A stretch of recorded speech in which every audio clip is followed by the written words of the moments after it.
Los pinches tiranos. Don Juan no me volvió a hablar de la maestría de estar consciente de ser hasta meses después. Estábamos entonces en la casa donde vivía todo el grupo de videntes. Vamos a caminar un rato, me dijo, poniendo una mano sobre mi hombro. O mejor todavía, vamos donde hay mucha gente, a la plaza del pueblo, y nos sentamos a platicar. Me sorprendió muchísimo que me hablara. Ya llevaba yo varios días en la casa y ni siquiera contestaba mis saludos. Al momento en que don Juan y yo salimos de la casa, la gorda nos interceptó y nos exigió que la lleváramos con nosotros. Parecía estar determinada a seguirnos. Con voz muy firme, don Juan le dijo que tenía que discutir algo conmigo en privado. ¿Van a hablar de mí?, dijo la gorda. Su tono y sus gestos traicionaban tanto su desconfianza como su enojo. Pues sí, repuso don Juan. Pasó frente a ella sin volverse a mirarla. Lo seguí y caminamos en silencio hasta la plaza del pueblo. Cuando nos sentamos le pregunté que qué demonios podríamos discutir acerca de la gorda. Todavía me molestaba la amenazante manera como me había mirado cuando salíamos de la casa. No tenemos nada que decir acerca de la gorda, o de ninguna otra persona. Le dije eso solo para aguijonear su enorme importancia personal. Y dio resultado. Está furiosa con nosotros. Yo la conozco bien. Estuvo hablando consigo misma y ya se dijo lo suficiente para darse confianza y para sentirse indignada porque no la trajimos y por haber quedado como tonta. No me sorprendería si se nos viene encima en esta banca. Si no vamos a hablar de la gorda, ¿de qué vamos a hablar?, le pregunté. Vamos a continuar la discusión que comenzamos en Oaxaca, contestó. Entender esta explicación va a requerir tu esfuerzo máximo. Tienes que estar dispuesto a cambiar una y otra vez de niveles de conciencia. Y mientras estemos envueltos en nuestra plática, exigiré de ti total concentración y paciencia. Quejándome a medias, le dije que me había hecho sentirme muy mal al negarse a hablarme desde mi llegada a su casa. Me miró y arqueó las cejas. Una sonrisa apareció fugazmente en sus labios y se desvaneció. Me di cuenta de que me daba a entender que yo estaba tan confuso como la gorda. Te estuve guijoneando tu importancia personal, dijo. La importancia personal es nuestro mayor enemigo. Piénsalo, aquello que nos debilita es sentirnos ofendidos por los hechos y mal hechos de nuestros semejantes. Nuestra importancia personal requiere que pasemos la mayor parte de nuestras vidas ofendidos por alguien. Los nuevos videntes recomendaban que se debían llevar a cabo todos los esfuerzos posibles para erradicarla de la vida de los guerreros. Yo he seguido esa recomendación al pie de la letra y he tratado de demostrarte por todos los medios posibles que sin importancia personal somos invulnerables. Mientras lo escuchaba, de pronto sus ojos se volvieron muy brillantes. La idea que se me ocurrió de inmediato fue que parecía estar a punto de reírse, y que no había motivo para hacerlo cuando me sobresaltó una repentina y dolorosa bofetada en el lado derecho de la cara. Me levanté de un salto. La gorda estaba parada a mis espaldas, con la mano aún alzada. Su cara estaba roja de ira. Ahora sí puedes decir lo que quieras de mí y con más razón, gritó. Pero si tienes algo que decir, dímelo en mi cara, hijo de la chingada. Su arranque pareció haberla agotado. Se sentó en el suelo y comenzó a llorar. Don Juan estaba inmovilizado por un júbilo inexpresable. Yo estaba tieso de pura furia. La gorda me fulminó con la mirada y luego se volvió hacia don Juan, y le dijo sumisamente que no teníamos ningún derecho a criticarla. Don Juan se rió con tanta fuerza que se dobló casi hasta el suelo. Ni siquiera podía hablar. 2 o 3 veces trató de decirme algo, pero finalmente se incorporó y se alejó, con el cuerpo aún sacudido por espasmos de risa. Yo estaba a punto de correr tras él, todavía furioso contra la gorda, quien en ese momento me parecía despreciable, cuando me ocurrió algo extraordinario. Supe instantáneamente qué era lo que había hecho reír tanto a don Juan. La gorda y yo éramos horrendamente parecidos. Nuestra importancia personal era gigantesca. Mi sorpresa y mi furia al ser abofeteado eran exactamente iguales a la ira y la desconfianza de la gorda. Don Juan tenía razón. La carga de la importancia personal es en verdad un temible estorbo. Corrí tras él, exaltado, lágrimas me brotaban de los ojos. Lo alcancé y le dije lo que había comprendido. En sus ojos había un brillo de malicia y deleite. —¿Qué puedo hacer por la gorda? —pregunté. —Nada —me dijo—. Los actos de darse cuenta son siempre personales.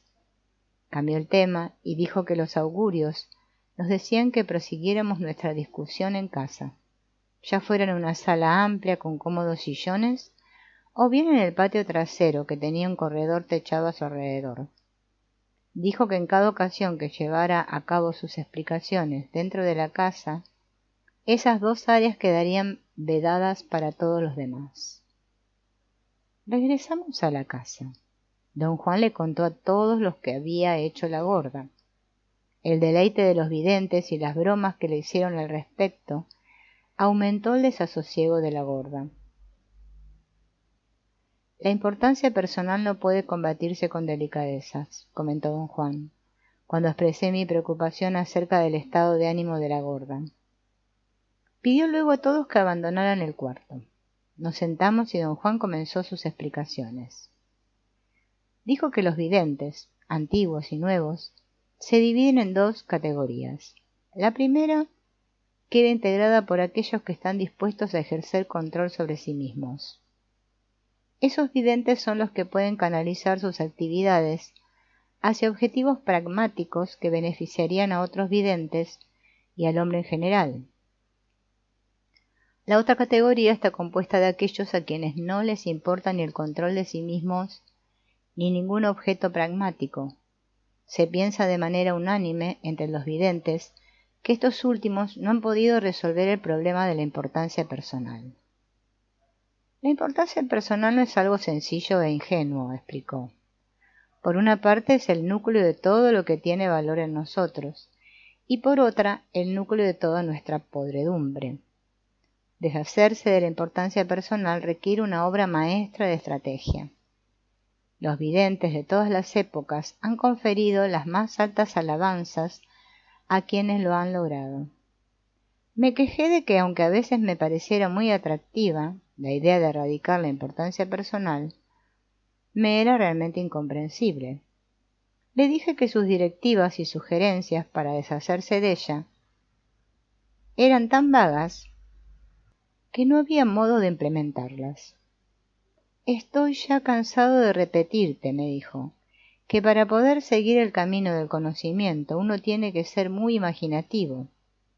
Como lo estás comprobando tú mismo, todo está oscuro en el camino del conocimiento. La claridad cuesta muchísimo trabajo, muchísima imaginación. Mi zozobra me hizo arguir que sus amonestaciones sobre la importancia personal me recordaban a los catecismos. Y si algo era odioso para mí era el recuerdo de los sermones acerca del pecado. Los encontraba siniestros. Los guerreros combaten la importancia personal como cuestión de estrategia, no como cuestión de fe, me dijo. Tu error es entender lo que digo en términos de moralidad. Yo lo veo a usted como un hombre de gran moralidad, insistí. Lo que tú estás viendo como moralidad es simplemente mi impecabilidad, dijo. El concepto de la impecabilidad, así como el de deshacerse de la importancia personal, es un concepto demasiado vago para serme útil, le comenté. Don Juan se atragantó de risa y yo lo desafié a que explicara la impecabilidad. La impecabilidad no es otra cosa que el uso adecuado de la energía, dijo. Todo lo que yo te digo no tiene un ápice de moralidad. He ahorrado energía y eso me hace impecable. Para poder entender esto, tú tienes que haber ahorrado suficiente energía, o no lo entenderás jamás. Durante largo tiempo permanecimos en silencio. Yo quería pensar en lo que había dicho. De repente comenzó a hablar de nuevo. Los guerreros hacen inventarios estratégicos, dijo. hacen listas de sus actividades y sus intereses. Luego deciden cuáles de ellos pueden cambiarse para, de ese modo, dar un descanso a su gasto de energía. Yo alegué que una lista de esa naturaleza tendría que incluir todo lo imaginable. Con mucha paciencia me contestó que el inventario estratégico del que hablaba solo abarcaba patrones de comportamiento que no eran esenciales para nuestra supervivencia y bienestar.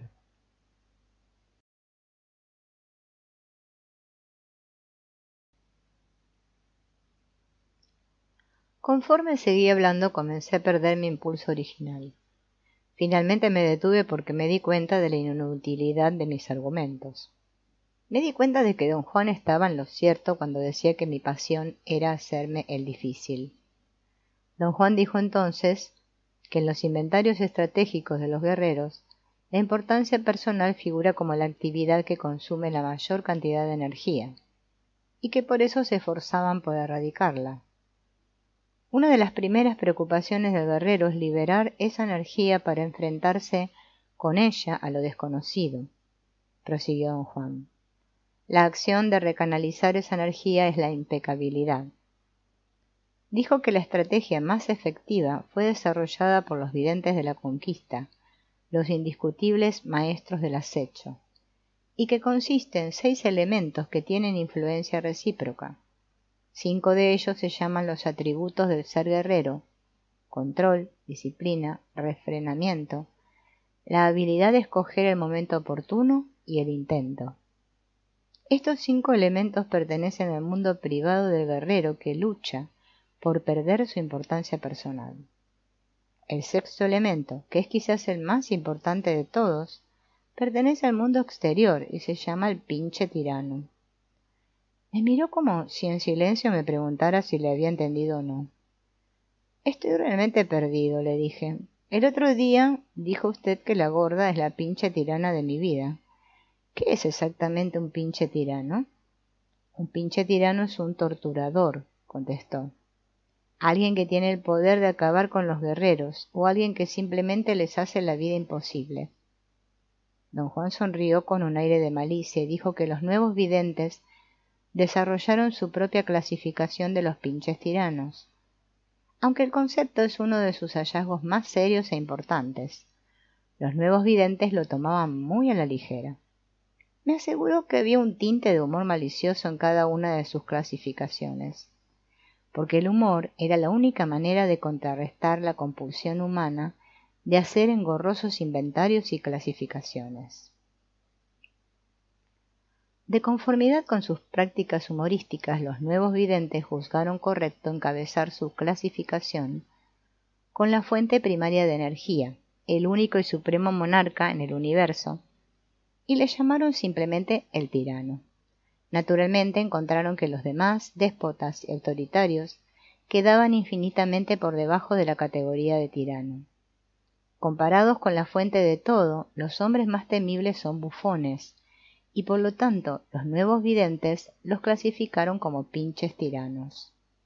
La segunda categoría consiste en algo menor que un pinche tirano, algo que llamaron los pinches tiranitos, personas que hostigan e infligen injurias, pero sin causar de hecho la muerte de nadie. A la tercera categoría le llamaron los repinches tiranitos, o los pinches tiranitos chiquititos, y en ella pusieron a las personas que solo son exasperantes y molestos a más no poder.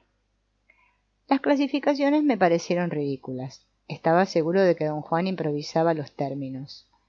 Le pregunté si era así. De ningún modo, contestó. Los nuevos videntes eran estupendos para hacer clasificaciones, sin duda alguna. Genaro es uno de los mejores. Si lo observaras con cuidado te darías cuenta exacta de cómo se sienten los nuevos videntes con respecto a las clasificaciones. Cuando le pregunté si me estaba tomando el pelo, se rió a carcajadas. Jamás te haría eso, dijo sonriendo. Quizá Genaro lo haga, pero no yo, especialmente cuando sé lo serio que son para ti las clasificaciones. Lo malo es que los nuevos videntes eran terriblemente irreverentes. Agregó que la categoría de los pinches tiranitos había sido dividida en 4 más. Una estaba compuesta por aquellos que atormentaban con brutalidad y violencia, otra por aquellos que lo hacen creando insoportable aprensión, otra por aquellos que oprimen con tristeza, y la última por esos que atormentan haciendo enfurecer. La gorda está en una categoría especial, agregó. Es una repinche tiranita suplente. Te hace la vida imposible por el momento. Hasta te da de bofetadas. Con todo eso, te está enseñando a ser imparcial, a ser indiferente. ¿Cómo puede ser eso posible?, protesté. Todavía no has puesto en juego los ingredientes de la estrategia de los nuevos videntes, me dijo. Una vez que lo hagas, sabrás cuán eficaz e ingeniosa es la estratagema de usar a un pinche tirano. Te aseguro que no solo elimina la importancia personal, sino que también prepara a los guerreros para entender que la impecabilidad es lo único que cuenta en el camino del conocimiento.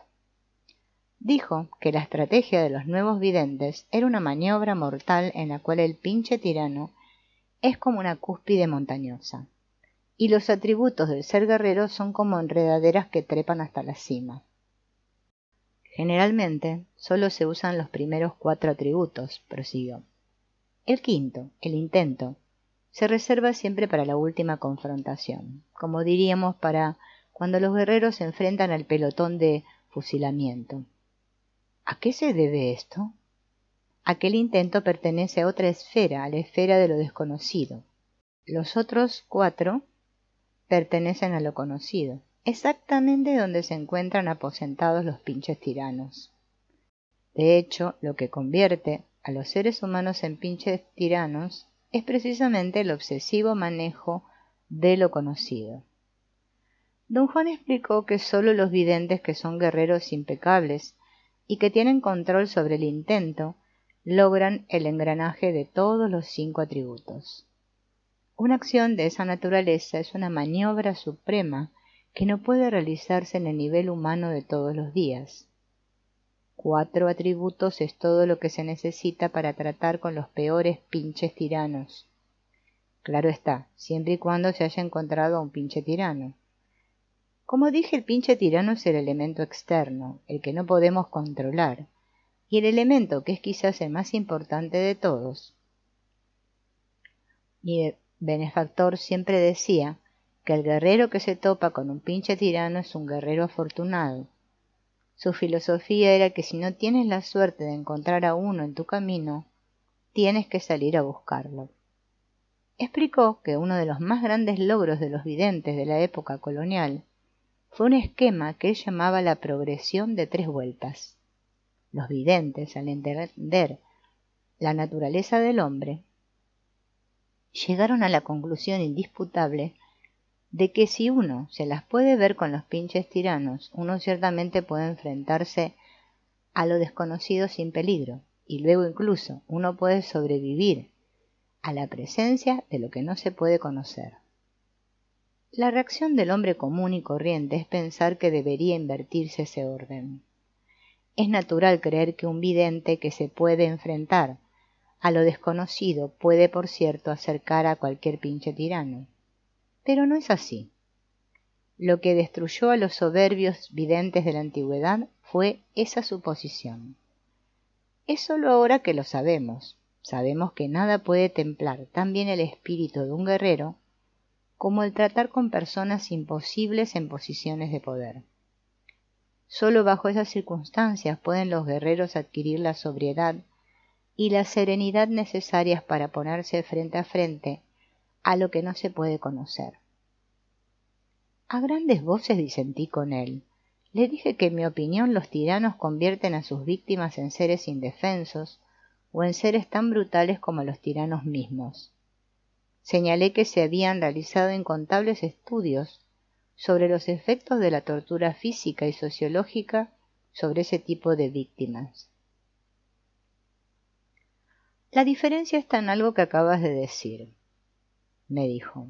Tú hablas de víctimas, no de guerreros. Yo también creía lo mismo que tú. Ya te contaré lo que me hizo cambiar. Pero primero volvamos otra vez a lo que te estaba diciendo acerca de los tiempos coloniales. Los videntes de aquella época tuvieron la mejor oportunidad. Los españoles fueron tales pinches tiranos que pudieron poner a prueba las habilidades más recónditas de esos videntes. Después de lidiar con los conquistadores, los videntes estaban listos para encarar cualquier cosa. Ellos fueron los afortunados. En aquel entonces había pinches tiranos hasta en el mole. Después de esos maravillosos años de abundancia, las cosas cambiaron mucho. Nunca más volvieron a tener tanto alcance los pinches tiranos. Solo durante aquella época fue ilimitada su autoridad. El ingrediente perfecto para producir un soberbio vidente es un pinche tirano con prerrogativas ilimitadas. Desgraciadamente en nuestros días los videntes tienen que llegar a extremos para encontrar un pinche tirano que valga la pena. La mayor parte del tiempo tienen que conformarse con insignificancias. ¿Usted encontró un pinche tirano, don Juan? Tuve suerte. Un verdadero ogro me encontró a mí. Sin embargo, en aquel entonces yo me sentía como tú. No podía considerarme afortunado, aunque mi benefactor me decía lo contrario. Don Juan dijo que su penosa experiencia comenzó unas semanas antes de conocer a su benefactor. Apenas tenía 20 años de edad en aquel entonces. Había conseguido un empleo como jornalero en un molino de azúcar. Siempre había sido muy fuerte y por eso le era fácil conseguir trabajos para los que se requerían músculos. Un día, mientras movía unos pesados costales de azúcar, llegó una señora.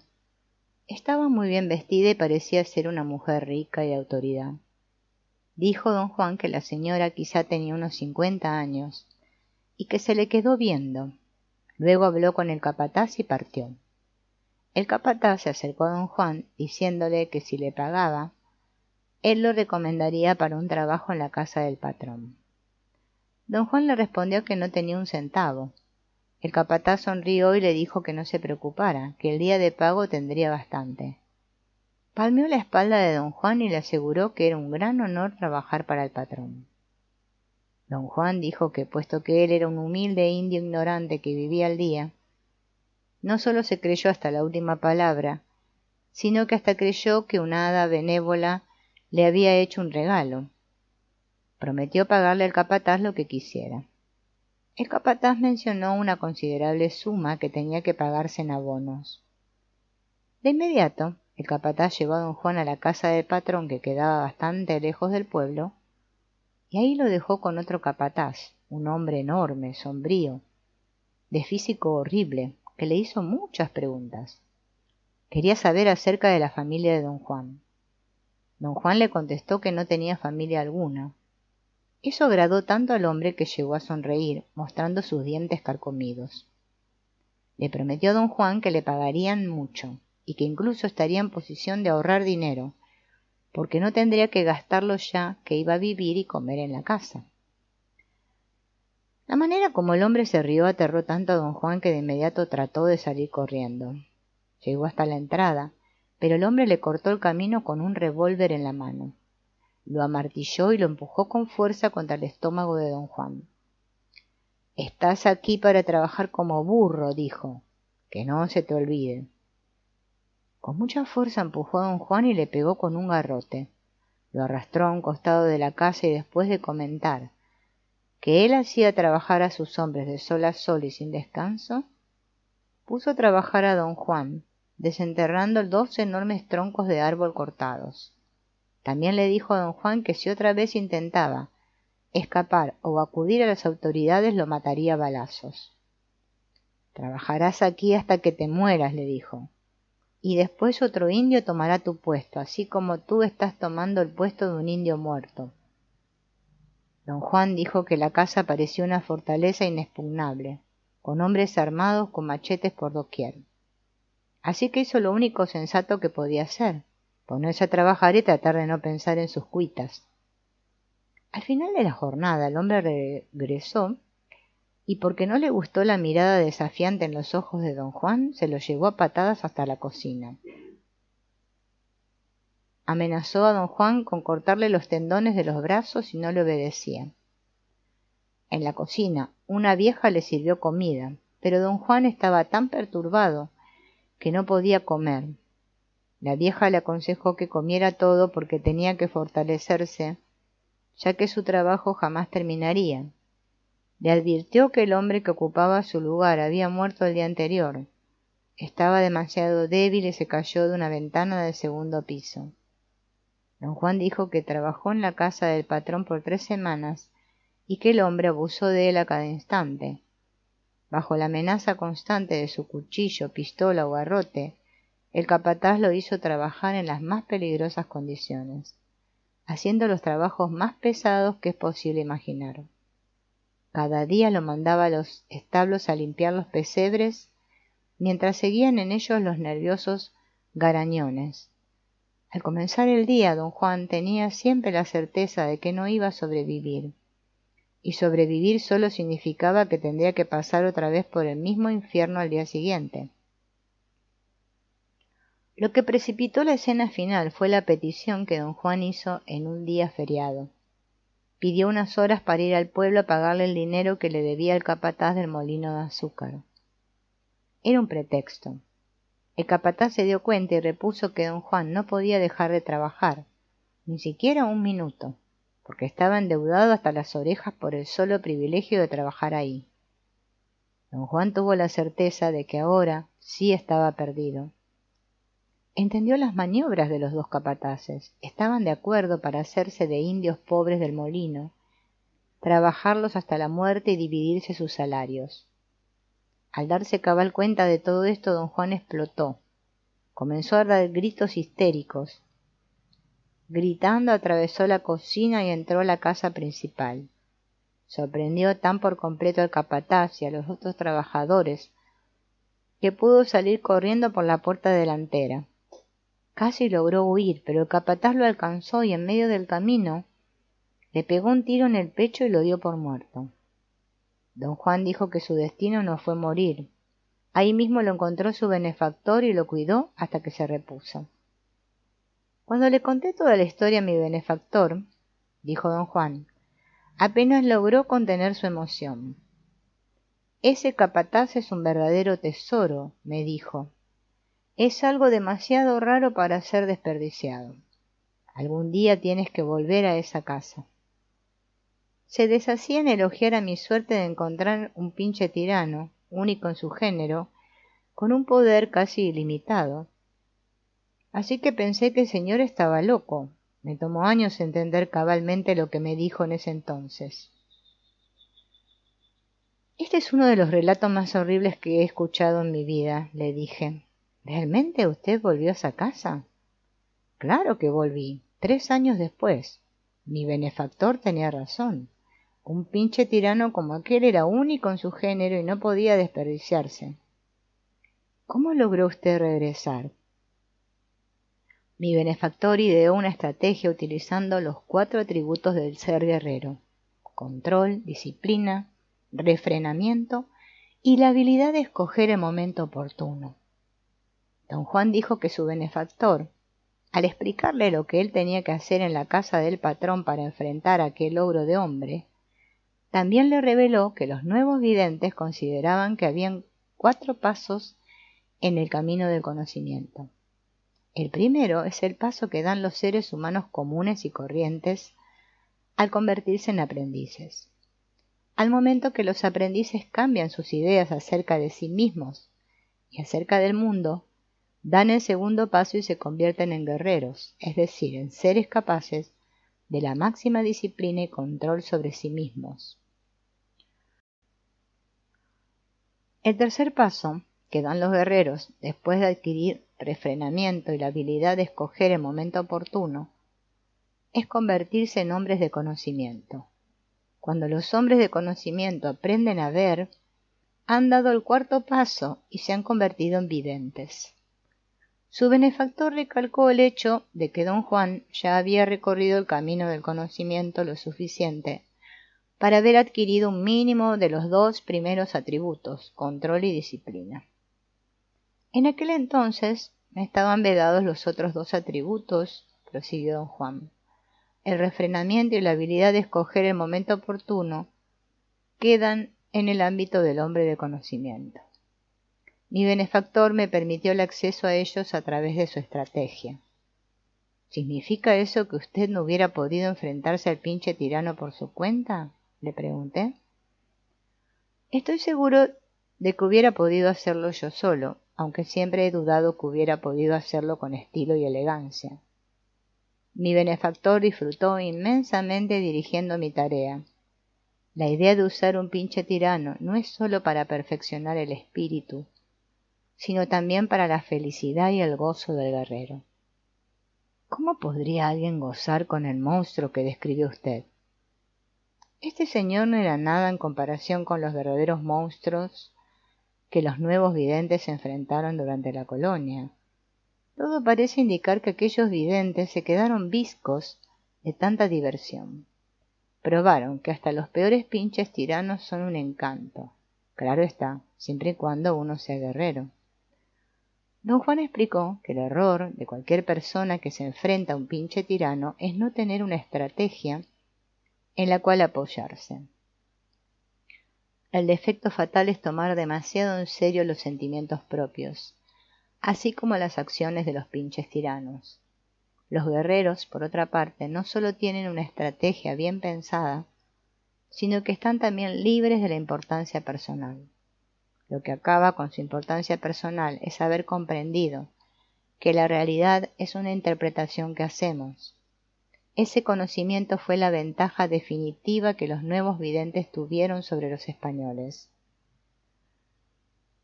Dijo que estaba convencido de que podía derrotar al capataz usando solamente la convicción de que los pinches tiranos se toman mortalmente en serio, mientras que los guerreros no.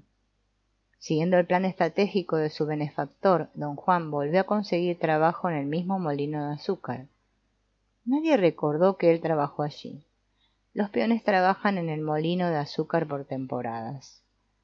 La estrategia de su benefactor especificaba que don Juan tenía que ser esmerado y circunspecto con quien fuera que llegara buscando otra víctima. Resultó que la misma señora llegó, como lo había hecho años antes, y se fijó inmediatamente en don Juan, quien tenía aún más fuerza física que la vez anterior. Tuvo lugar la misma rutina con el capataz. Sin embargo, la estrategia requería que don Juan, desde el principio, rehusara pago alguno al capataz. Al hombre jamás se le había hecho eso y quedó asombrado. Amenazó con despedir a don Juan del trabajo.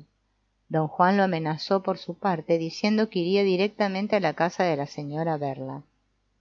Le dijo al capataz que él sabía dónde vivía, porque trabajaba en los campos aledaños cortando caña de azúcar. El hombre comenzó a regatear y don Juan le exigió dinero antes de aceptar ir a casa de la señora. El capataz cedió y le entregó algunos billetes. Don Juan se dio perfecta cuenta de que el capataz accedía solo como ardid para conseguir que aceptara el trabajo. Él mismo me llevó de nuevo a la casa, dijo don Juan. Era una vieja hacienda propiedad de la gente del molino de azúcar. Hombres ricos que o bien sabían lo que pasaba y no les importaba, o eran demasiado indiferentes para darse cuenta. En cuanto llegamos ahí, corrí a buscar a la señora. La encontré. Caí de rodillas y besé su mano para darle las gracias. Los dos capataces estaban lívidos. El capataz de la casa me hizo lo mismo que antes, pero yo estaba preparadísimo para tratar con él. Tenía control y disciplina. Todo resultó tal como lo planteó mi benefactor. Mi control me hizo cumplir con las más absurdas necedades del tipo. Lo que generalmente nos agota en una situación como esa es el deterioro que sufre nuestra importancia personal.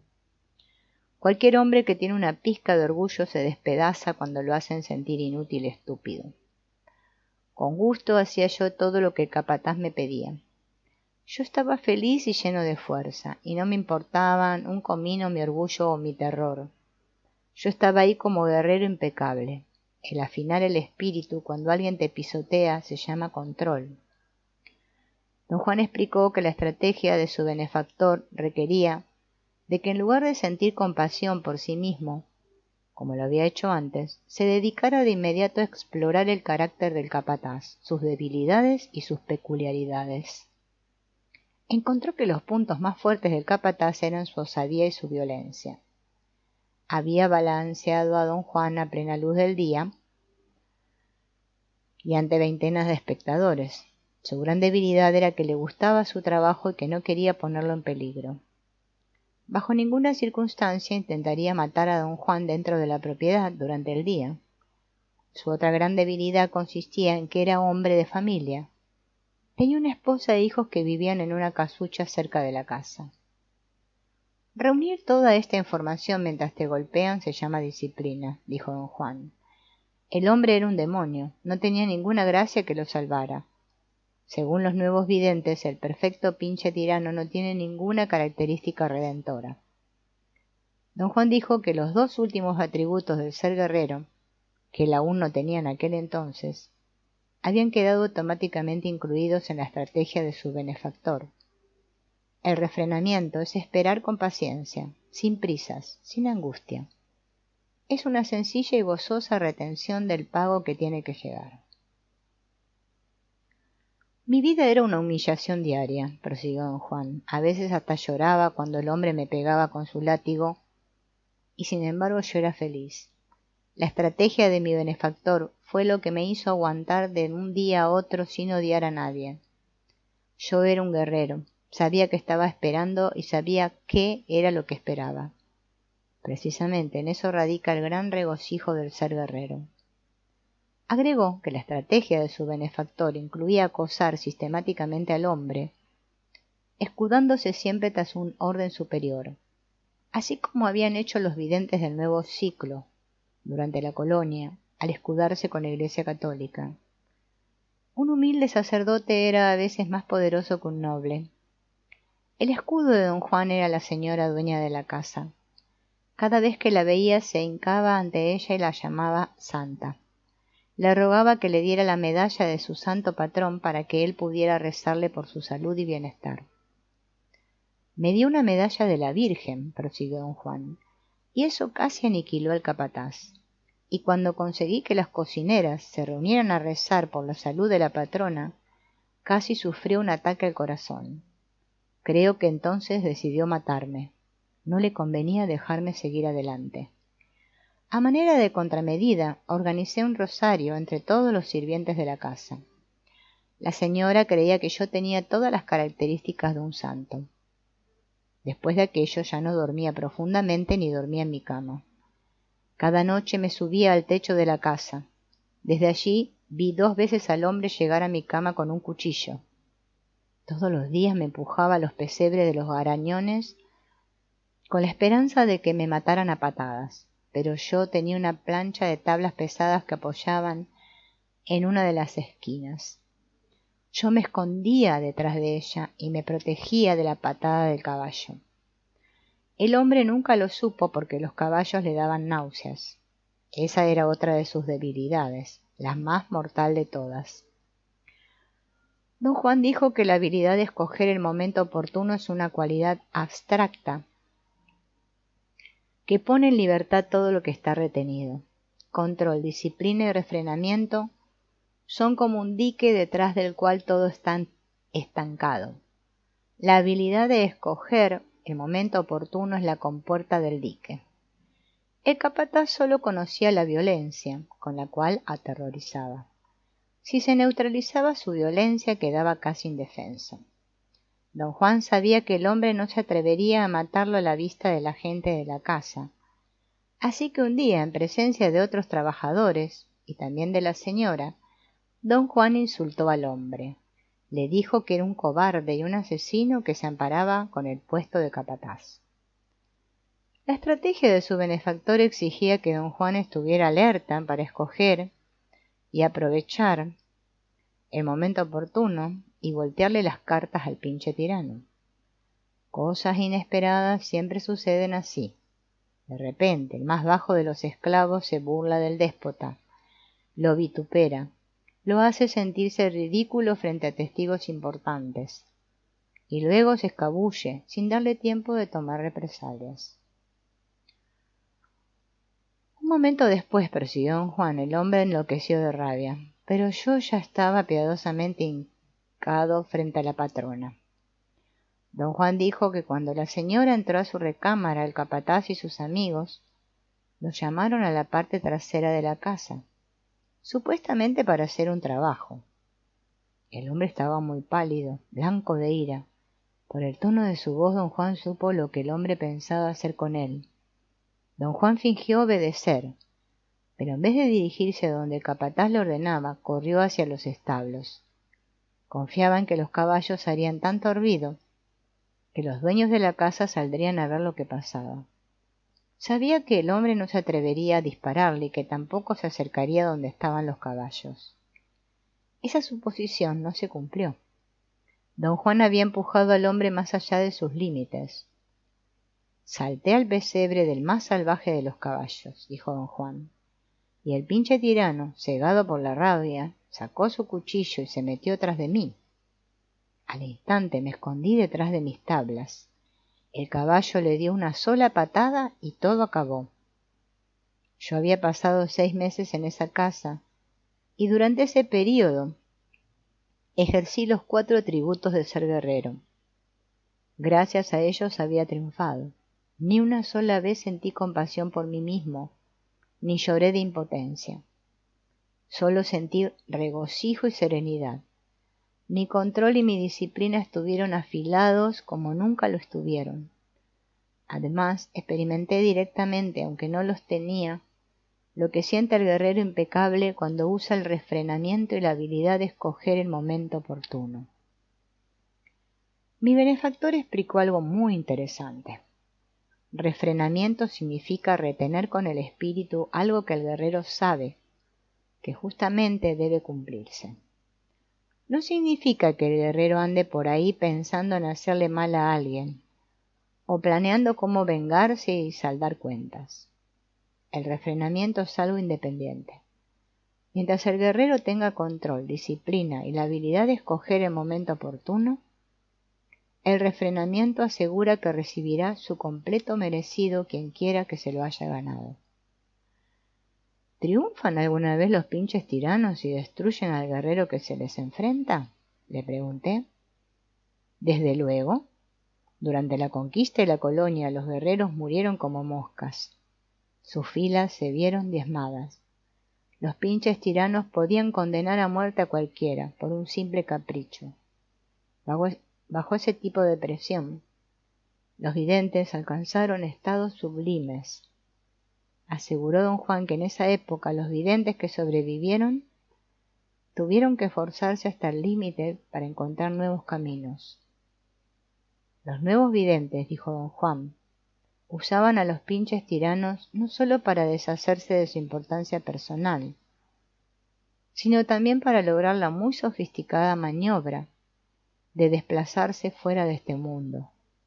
Ya entenderás esa maniobra conforme vayamos discutiendo la maestría de estar consciente de ser. Le expliqué a don Juan que lo que yo le había preguntado era si en el presente, en nuestra época, los pinches tiranos podrían derrotar alguna vez a un guerrero. Todos los días, contestó. Las consecuencias no son tan terribles como las del pasado. Hoy en día, por supuesto, los guerreros siempre tienen la oportunidad de retroceder, luego reponerse y después volver. Pero el problema de la derrota moderna es de otro género. El ser derrotado por un repinche tiranito no es mortal sino devastador. En sentido figurado, el grado de mortandad de los guerreros es elevado. Con esto quiero decir que los guerreros que sucumben ante un repinche tirano son arrasados por su propio sentido de fracaso. Para mí, eso equivale a una muerte figurada. ¿Cómo se mide usted la derrota? Cualquiera que se une al pinche tirano queda derrotado. El enojarse y actuar sin control o disciplina, el no tener refrenamiento es estar derrotado. ¿Qué pasa cuando los guerreros son derrotados? O bien se regrupan y vuelven a la pelea con más tino, o dejan el camino del guerrero y se alinean de por vida a las filas de los pinches tiranos.